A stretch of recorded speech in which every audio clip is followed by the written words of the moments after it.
The heat outside Rosie's diner could melt the chrome off a bumper. It was the kind of Texas Hill Country summer that made the cicadas scream and the asphalt shimmer, the kind that sent sensible people indoors by noon and kept them there until the sun gave up and sank behind the live oaks. The air conditioning unit on the roof had been struggling since June, and by mid-July it had settled into a grudging compromise, cool enough to keep the health inspector happy, warm enough to keep everyone sweating. Delia Munoz didn't mind the heat.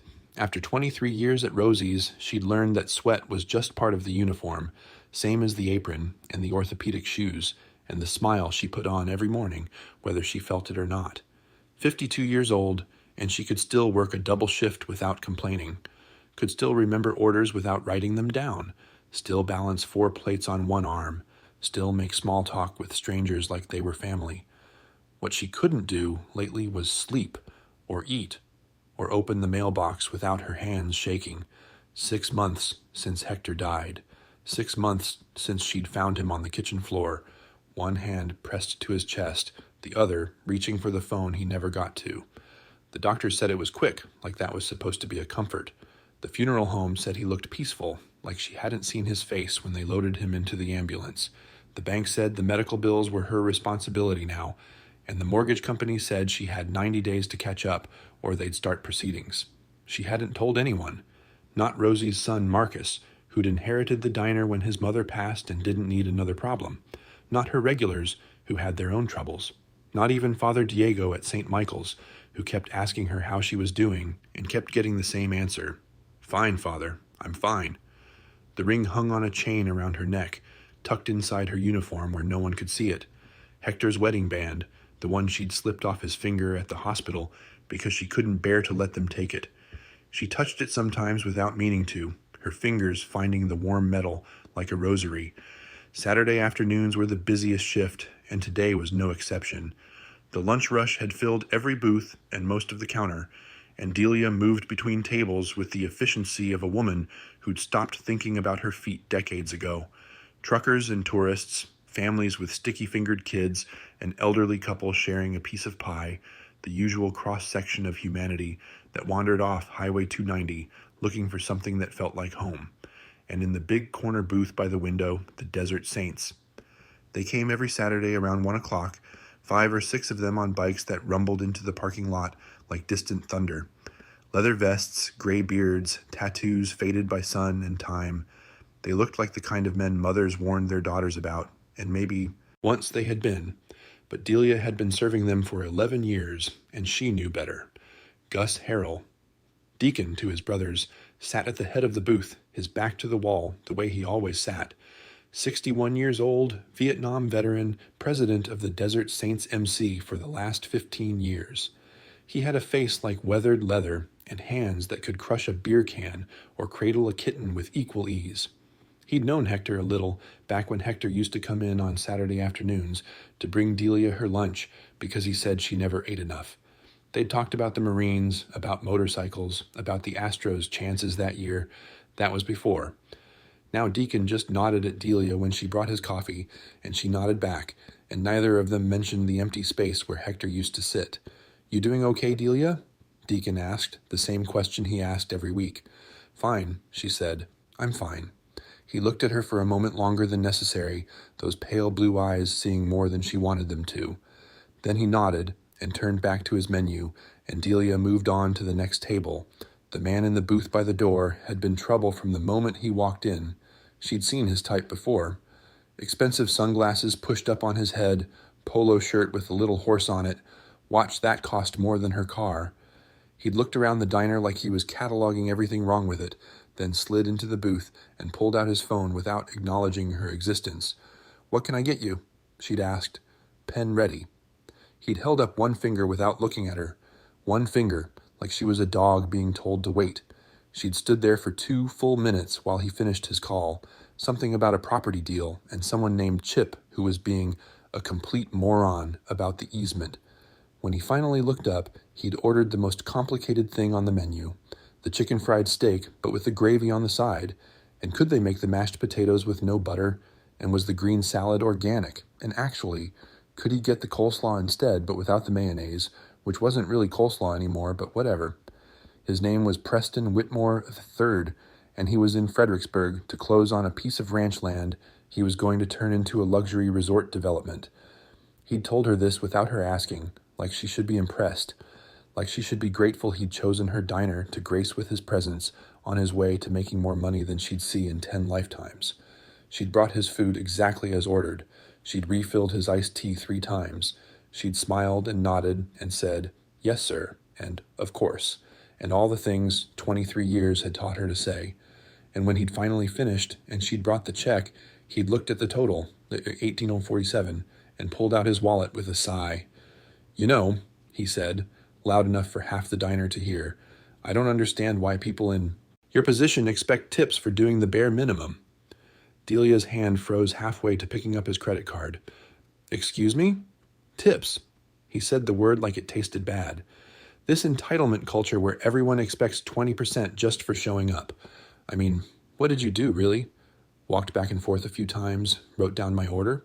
He laughed, shaking his head. "In my business, we call that baseline performance. You don't get bonuses for baseline performance." Behind him, in the corner booth, Deacon had gone very still. "Sir, and honestly, the service wasn't even that good. You forgot to refill my tea twice. The food took forever. The air conditioning is a joke." He was warming to his subject now, enjoying the sound of his own voice. If this is what passes for hospitality around here, no wonder this place is half empty on a Saturday. Delia felt something hot rise in her chest. Not anger, exactly, but something close. Something that had been building for 6 months, every time she smiled when she didn't feel like smiling, every time she said, "I'm fine," when she wasn't fine, every time she opened an envelope with a red stamp on it and shoved it in a drawer because she couldn't face it. But she'd been doing this job for 23 years, and she knew the rules. The customer was always right, even when he was wrong, especially when he was wrong. "I'm sorry you feel that way, sir," she said, keeping her voice steady. "I'll do better next time." Preston Whitmore III smiled, not a kind smile, but a satisfied one, the smile of a man who'd won a game nobody else knew they were playing. He signed the receipt, added a 0 to the tip line with a flourish, and slid out of the booth. "I hope so," he said. "For your sake." He was 3 steps toward the door when a chair scraped back and a voice cut through the diner like a blade. "Hey, polo shirt." Preston turned. Deacon was standing now, all 6 feet of him, and he wasn't smiling at all. "Yeah," Deacon said, "you and me need to have a conversation." Preston Whitmore III was not accustomed to being addressed as polo shirt. He was accustomed to being addressed as Mr. Whitmore, or Sir, or, in the circles he preferred, Preston, spoken with the kind of deference that came from knowing exactly how much money he controlled. He was accustomed to people stepping aside when he walked, laughing at his jokes before he finished them, and generally behaving as though his presence was a gift they hadn't earned. So when the big man in the leather vest stood up from the corner booth, Preston's first instinct was annoyance. His second was something closer to alarm, though he'd never admit it. The man looked like he'd been assembled from spare parts left over from a rougher era. Scarred hands, faded tattoos crawling up his forearms, eyes that held the flat patience of someone who'd learned violence young and never quite unlearned it. "I don't think we have anything to talk about," Preston said, keeping his voice steady. "And frankly, I don't appreciate being accosted in a public establishment." "Accosted?" Deacon let the word hang in the air. "That's a nice word, college word. You got a lot of those?" "I'm leaving now." Preston turned toward the door. "No," Deacon said, "you're not." He didn't raise his voice, didn't move toward Preston, but something in his tone made Preston's feet stop moving, made the other conversations in the diner trail off into silence. Even the kitchen had gone quiet, Marcus's face visible in the pass-through window, spatula frozen mid-flip. "You just stood there," Deacon continued, walking slowly toward Preston, boots heavy on the linoleum, "and told a woman who's been working here longer than you've been making people miserable that she doesn't deserve a tip. You told her she's doing the bare minimum. You laughed at her, in front of everyone, like she was a joke. That's my opinion, and I'm entitled to—" "I didn't ask about your opinion." Deacon stopped 3 feet away, close enough for Preston to smell leather and engine oil and something older, something that reminded him unpleasantly of his grandfather's hunting lodge. I'm telling you what you did, and what you're going to do now is apologize." Preston felt his face flush. A dozen eyes were on him. Truckers at the counter, families in the booths, the other bikers who hadn't moved but were watching with the lazy attention of men who'd seen this movie before and knew how it ended. He wasn't used to being the one on display. He wasn't used to feeling small. "Look," he said, lowering his voice, trying to regain control of the situation. "I don't know what your relationship is with the help, but—" "The help?" Deacon's voice was almost gentle now, which somehow made it worse. "Her name is Delia. She's worked here 23 years. Her husband died 6 months ago. Guy named Hector, good man, served in the Corps. She's been working double shifts ever since to keep up with the bills he left behind. She hasn't taken a day off since the funeral. She's here every Saturday, every Sunday, every damn day of the week, smiling at people like you, even when she's so tired she can barely stand." Preston opened his mouth, but nothing came out. "And you," Deacon continued, "you walked in here with your fancy phone and your fancy watch and your fancy opinions, and you made her feel like she was nothing, in her place, in front of everyone." He leaned in just slightly. "So you're going to apologize. You're going to leave her a real tip, and then you're going to get in your car and drive away, and you're never going to come back here again. Understood?" The silence in the diner was absolute. Preston could hear his own heartbeat, could feel sweat prickling at the back of his neck despite the struggling air conditioning. He thought about his phone in his pocket, about the sheriff's number he could call, about the lawyers who'd handled messier situations than this. But he also thought about those eyes, about the 4 other men in the corner booth who hadn't moved, hadn't needed to move, because Deacon had it handled, about the fact that he was 2 hours from anyone who knew his name, in a diner full of people who'd just watched him humiliate a widow. "Fine," he said, his voice tight. "Fine." He pulled out his wallet, extracted a $100 bill, and dropped it on the nearest table. He didn't look at Delia as he pushed through the door. He didn't look at anyone. The bell above the door chimed as he left. A moment later, the rumble of an expensive engine retreating down the highway, and then a silence.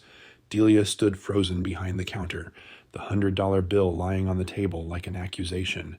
She should have been grateful. She should have been relieved.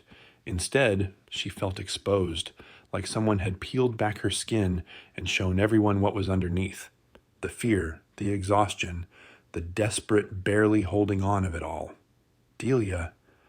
Deacon's voice was softer now, the edge gone. "You okay?"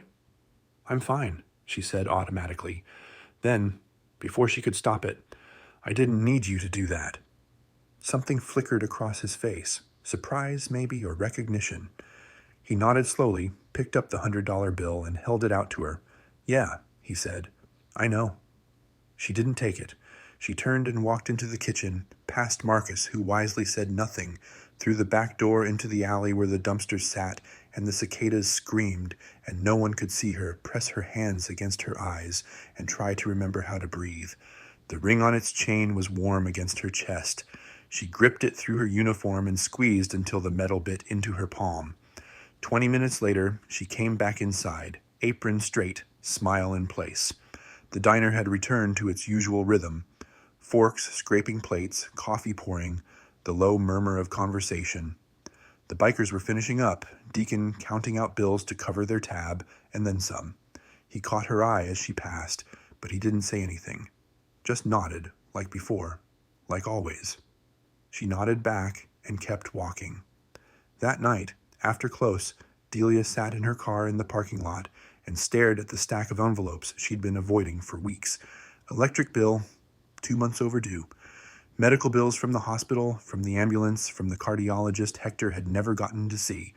And underneath them all, the letter from Hill Country Savings and Loan, the one with the red stamp that said, "Final notice." She had until the end of the month, 18 days. After that, they'd start foreclosure proceedings on the house Hector had spent 30 years paying for, the house where they'd raised their daughter, the house where he'd died, reaching for the phone. The $100 bill was in her apron pocket. She pulled it out and looked at it, crisp, clean, more money than she usually made in tips for an entire weekend. Preston. Whitmore Thur's apology, wrung out of him by a stranger's threat. She thought about what Deacon had said. She's been working double shifts ever since to keep up with the bills he left behind. He knew. Somehow, he knew. And he'd used her pain like a weapon, thrown it in that man's face to make a point, and she hadn't asked him to, hadn't wanted him to, hadn't wanted anyone to know. But they knew now. Everyone in that diner knew. And tomorrow they'd look at her differently. Not with contempt like Preston, but with pity, which was almost worse. Poor Delia, poor widow, can't even keep her head above water. She crumpled the $100 bill in her fist, then slowly smoothed it out again. Pride was a luxury she couldn't afford anymore.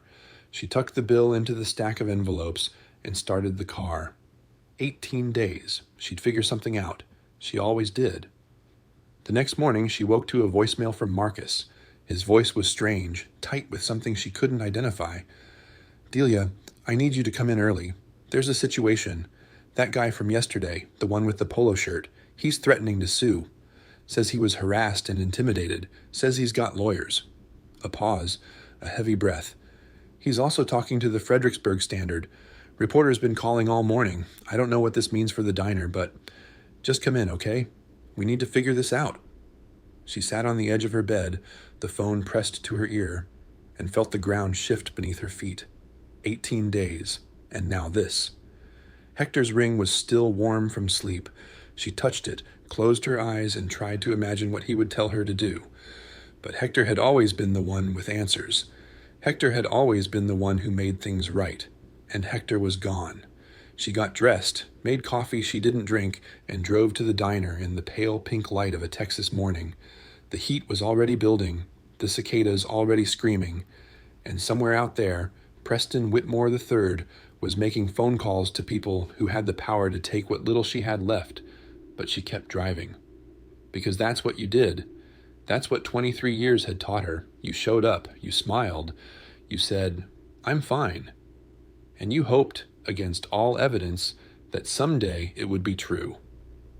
The reporter was already there when Delia pulled into the lot, a young woman with a notepad standing by the front door, talking to Marcus in low, urgent tones. Marcus looked like he hadn't slept. His shirt was wrinkled, his eyes red-rimmed, and when he saw Delia's car, his expression shifted into something that might have been relief or might have been dread. "Mrs. Munoz?" The reporter turned as Delia approached.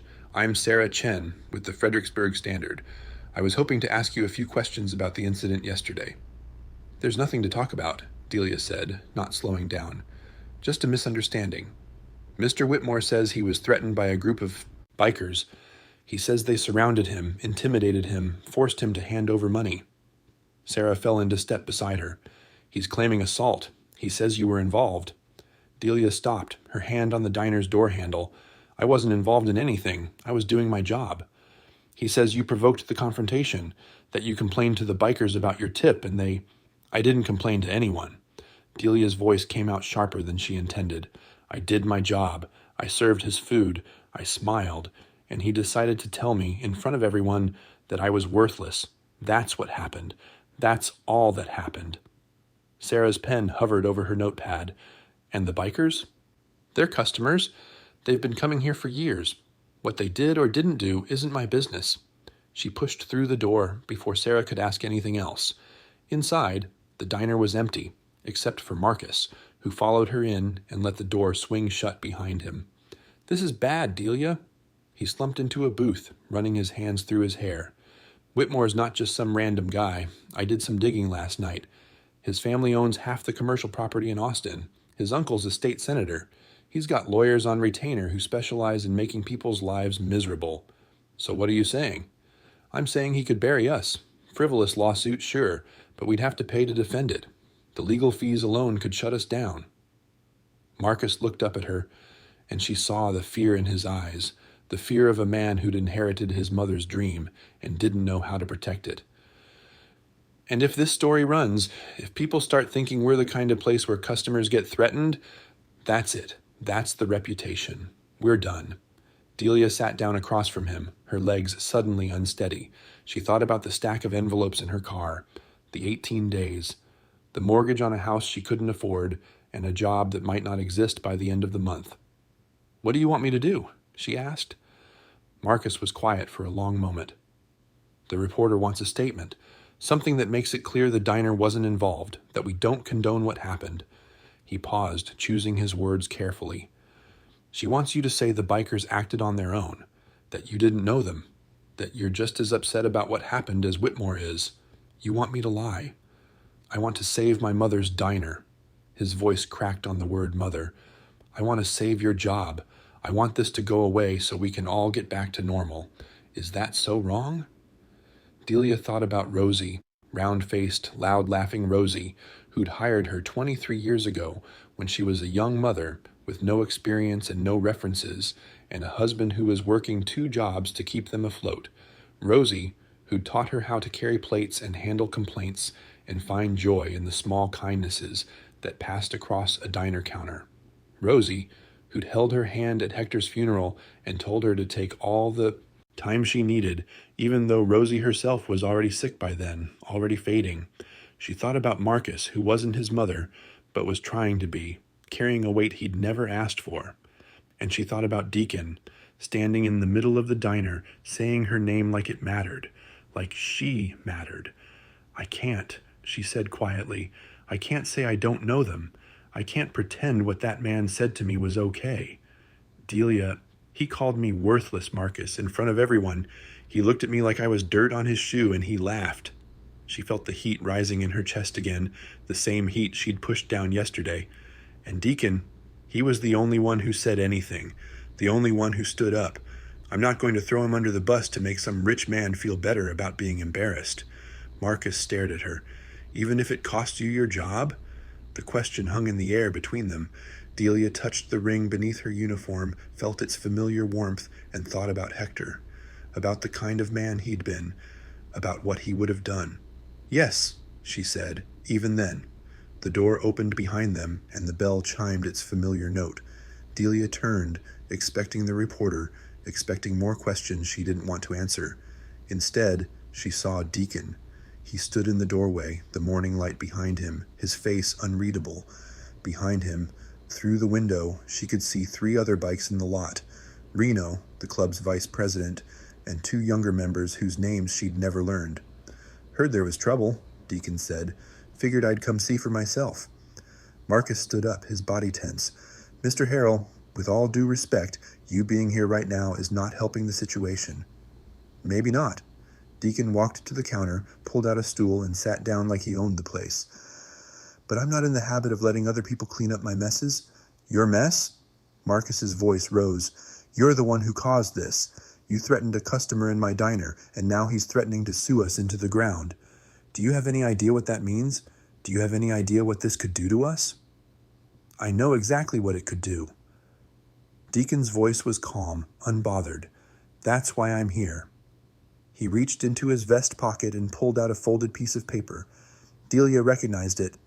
A printout, the kind you got from a computer. He smoothed it out on the counter and slid it toward Marcus. Preston Whitmore III, Deacon said. Son of Preston Whitmore II, grandson of Preston Whitmore Sr. Old money, oil money, the kind of money that makes people think they can do whatever they want. He tapped the paper. But here's the thing about old money. It leaves a trail, and when you've been around as long as I have, you learn how to follow trails. Marcus picked up the paper, his eyes scanning the text.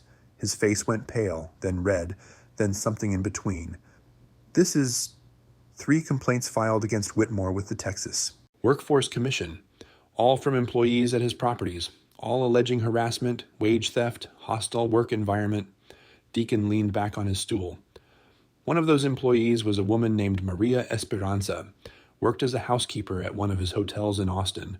She reported him for groping her in a supply closet. Know what happened? Marcus shook his head. Nothing. She got fired 2 weeks later for performance issues. Couldn't afford a lawyer, couldn't get anyone to listen. Deacon's jaw tightened. Whitmore's been doing this for years, treating people like dirt because he knows they can't fight back. The only difference between Maria Esperanza and Delia is that Delia had someone watching. Delia stared at the paper in Marcus's hands. 3 complaints, 3 women, probably more, who'd been humiliated and silenced and forgotten because fighting back was too expensive and too hard and too hopeless. She thought about the $100 bill, crumpled and smoothed and tucked into a stack of final notices. She thought about 18 days. She thought about all the times she'd said, "I'm fine," when she wasn't, all the times she'd smiled when she wanted to scream. And something shifted inside her, something that had been buried for 6 months, maybe longer. The part of her that used to fight, that used to believe she deserved better, that Hector had loved and nurtured and never let her forget. "What do we do?" she asked.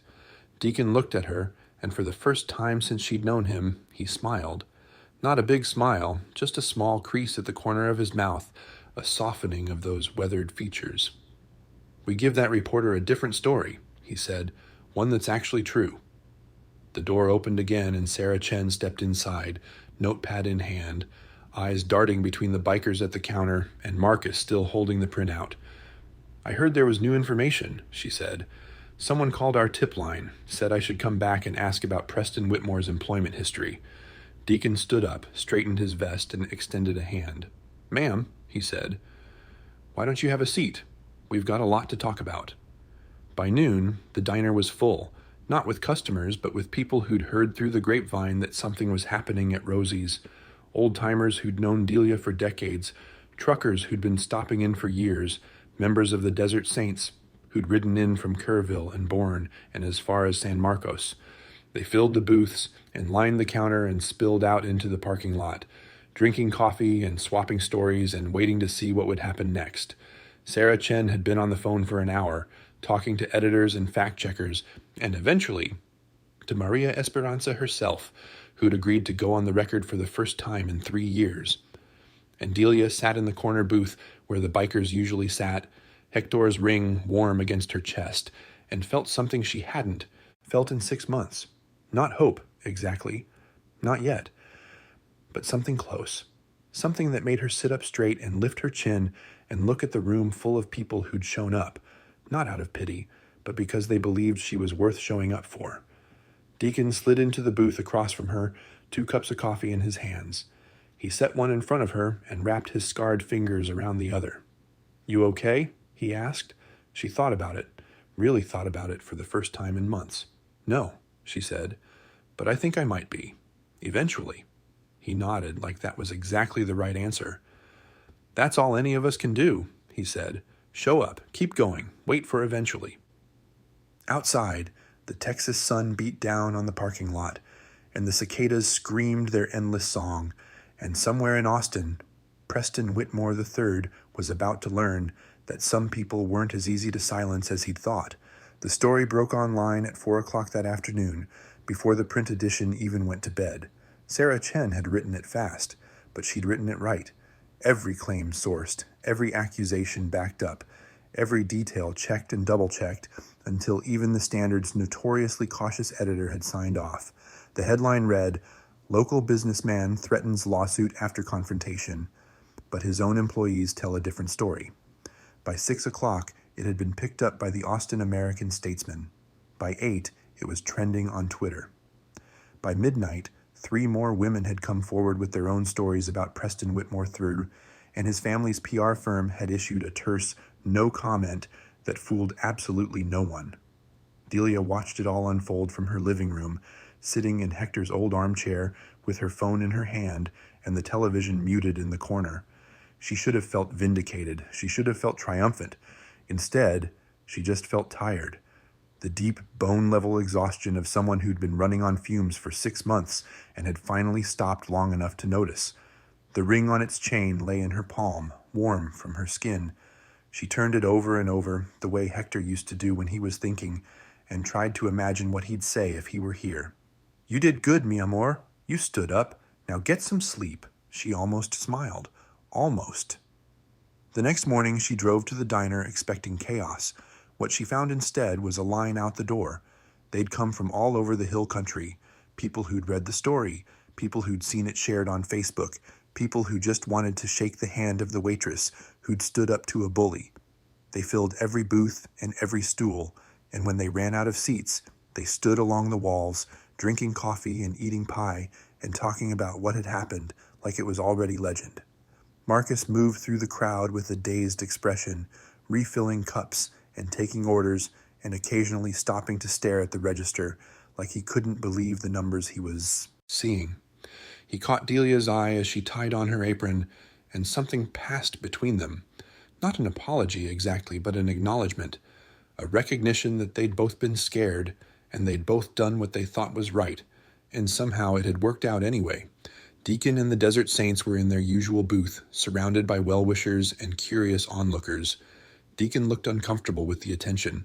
He kept ducking his head, deflecting praise, insisting he hadn't done anything special, just stood up for someone who needed standing up for, just did what anyone would have done.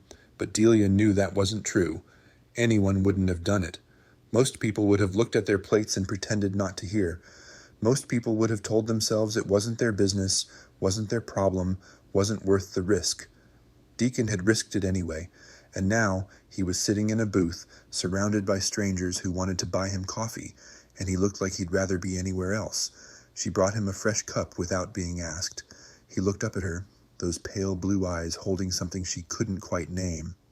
"Hell of a morning," he said. "Hell of a weekend." He almost smiled. "You holding up okay?" She thought about the question, really thought about it the way she'd learned to do. "I don't know yet. Ask me in a week." He nodded, like that was the right answer. Then his phone buzzed and he glanced at the screen, and something shifted in his expression. "Delia, you're going to want to see this." He handed her the phone. On the screen was an email, forwarded from an address she didn't recognize. The subject line read, "Statement from Whitmore Development Group." She read it twice, her hands going still on the phone.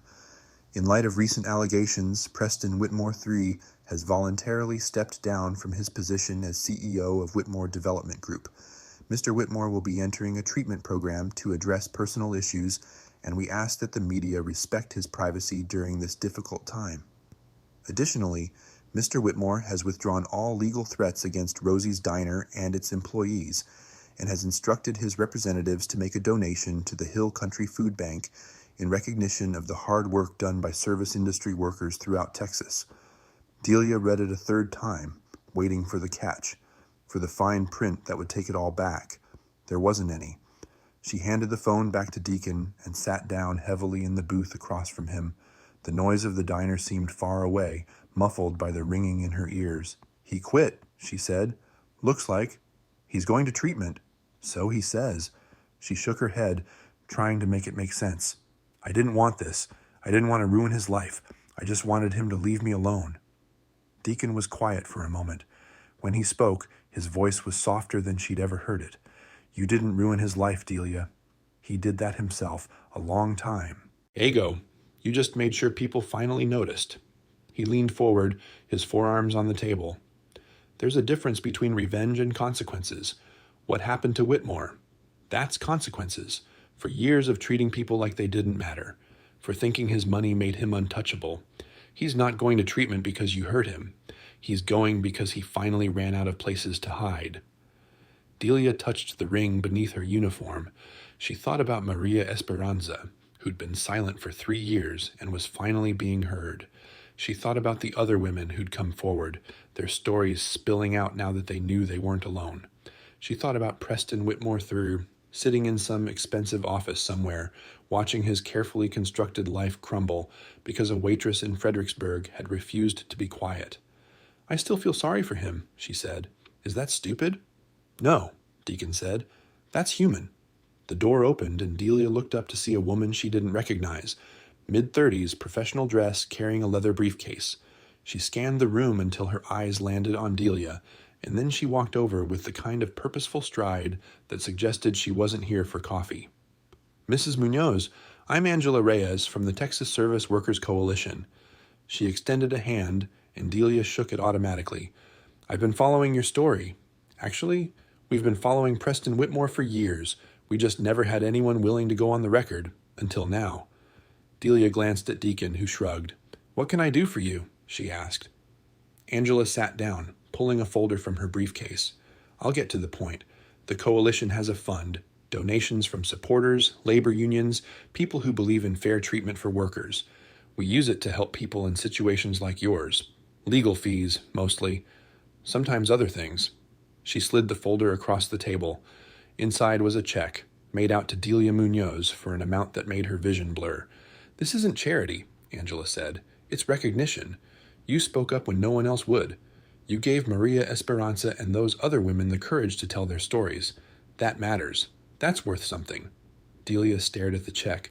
The number swam in front of her eyes. It wasn't enough to pay off everything. Not the medical bills, not the mortgage, not all the months she'd been drowning. But it was enough to catch up, enough to stop the foreclosure, enough to breathe. "I can't accept this," she heard herself say. "Yes, you can." Angela's voice was firm but kind. "Mrs. Munoz, I've met a lot of people in your situation. People who've been beaten down so long they don't remember what it feels like to stand up. You remembered. Don't let pride take that away from you." Pride. The word landed like a stone. She thought about all the months she'd said, "I'm fine," when she wasn't.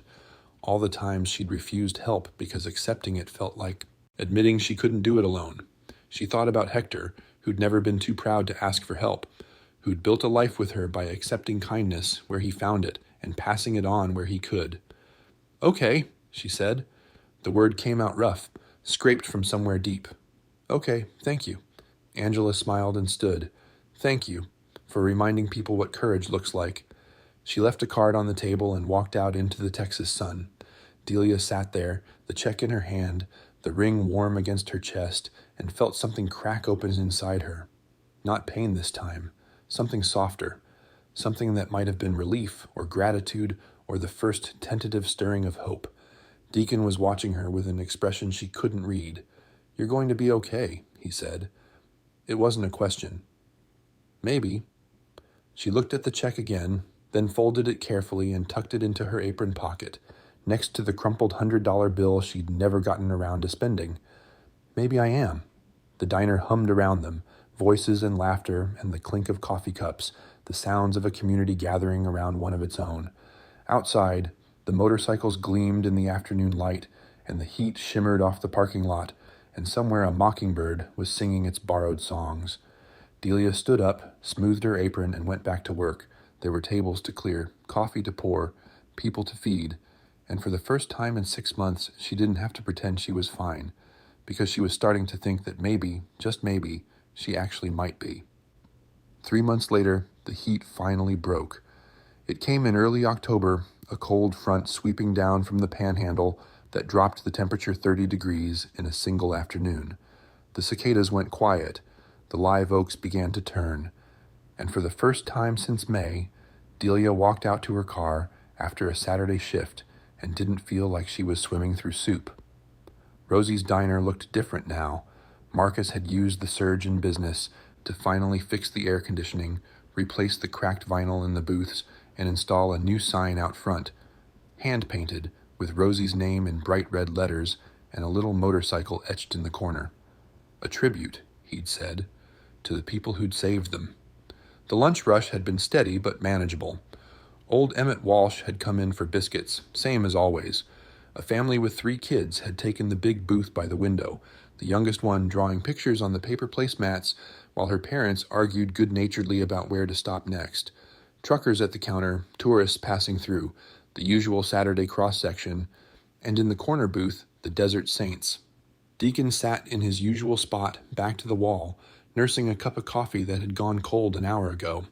He'd been quieter than usual today, his eyes distant, his hands wrapped around the mug like he was holding on to something that might slip away.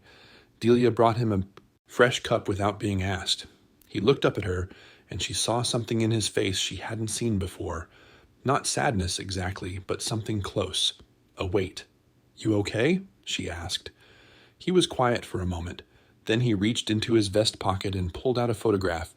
Old, creased, the colors faded to sepia. A young woman in a waitress uniform standing in front of a diner that looked a lot like this one, smiling at whoever was behind the camera. "My mother," he said, "worked a place like this in Lubbock back when I was a kid. Raised me and my sister on tips and double shifts." He traced the edge of the photograph with his thumb. "She used to come home with her feet so swollen she could barely walk, but she never complained, never let us see how hard it was."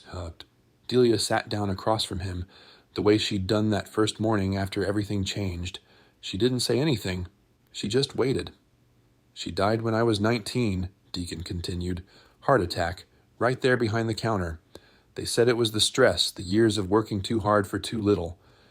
He looked up at Delia, and his eyes were bright with something he wouldn't let fall.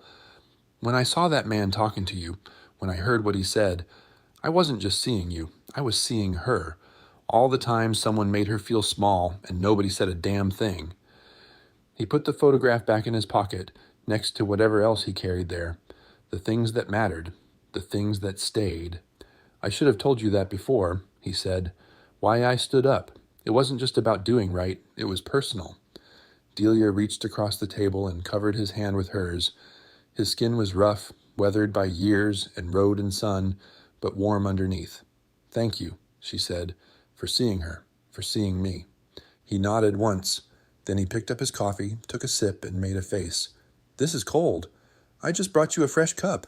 Must have been thinking too hard. She laughed, a real laugh, the kind she hadn't made in months, and went to get him another. The check from the coalition had covered the back mortgage payments and most of the medical bills. It wasn't everything, but it was enough. Enough to stop the bleeding, enough to let her breathe. She'd started sleeping again, most nights, started eating meals that weren't leftovers, scraped off other people's plates, started answering when people asked how she was doing, without automatically saying, fine. She still wore Hector's ring on its chain, tucked beneath her uniform where it rested against her heart. She still missed him, would always miss him, she knew, the way you miss a limb that's been part of you so long you forget it's separate. But the missing had changed. It wasn't a wound anymore. It was a scar. Something she carried, something that had healed, something that reminded her she'd survived. Preston Whitmore III had completed his treatment program and, according to the papers, was reassessing his priorities. His family had quietly settled with Maria Esperanza and two of the other women who'd come forward. The ranch land deal had fallen through. Delia didn't know what he was doing now, and she found she didn't much care. He'd made his choices. He was living with them. That was enough. The door chimed as the last of the lunch crowd filtered out. Marcus was in the kitchen, humming along to the radio. The afternoon light slanted through the windows, warm and golden, catching the dust motes that danced in the air. Delia stood at the counter, wiping it down out of habit, and looked around the diner that had been her second home for 23 years. The new booths, the fixed air conditioning, the hand-painted sign, the corner booth where the Desert Saints sat every Saturday, loud and loyal and strange. The photographs on the wall, including a new one Marcus had added, a shot from that first crazy morning after the story broke, the diner packed with supporters, Delia in the center looking stunned and overwhelmed, and, underneath it all, seen. Hector would have loved it. He would have sat at the counter with his coffee and his crossword puzzle, watching her work, telling anyone who'd listen that she was the strongest person he'd ever known. She touched the ring through her uniform, felt its familiar warmth, and let herself smile. The bell chimed. A new customer walked in, a young woman, tired eyes, uniform from the gas station down the road. She slid into a booth and stared at the menu, like she wasn't really seeing it. Delia grabbed a coffee pot and walked over. "Long day?" she asked. The woman looked up, surprised by the kindness in the question. "Yeah, you could say that." "I know the feeling." Delia poured her a cup, set it down gently. "First one's on the house. You look like you could use it." The woman's eyes went bright. She wrapped her hands round the mug and held on like it was something precious. "Thank you," she said. "You didn't have to do that." Delia smiled, tucked the coffee pot under her arm, and headed back to the counter. "Yeah," she said. "I did." If this story moved you, subscribe so you never miss one. And tell us in the comments, who's the person who stood up for you when no one else would?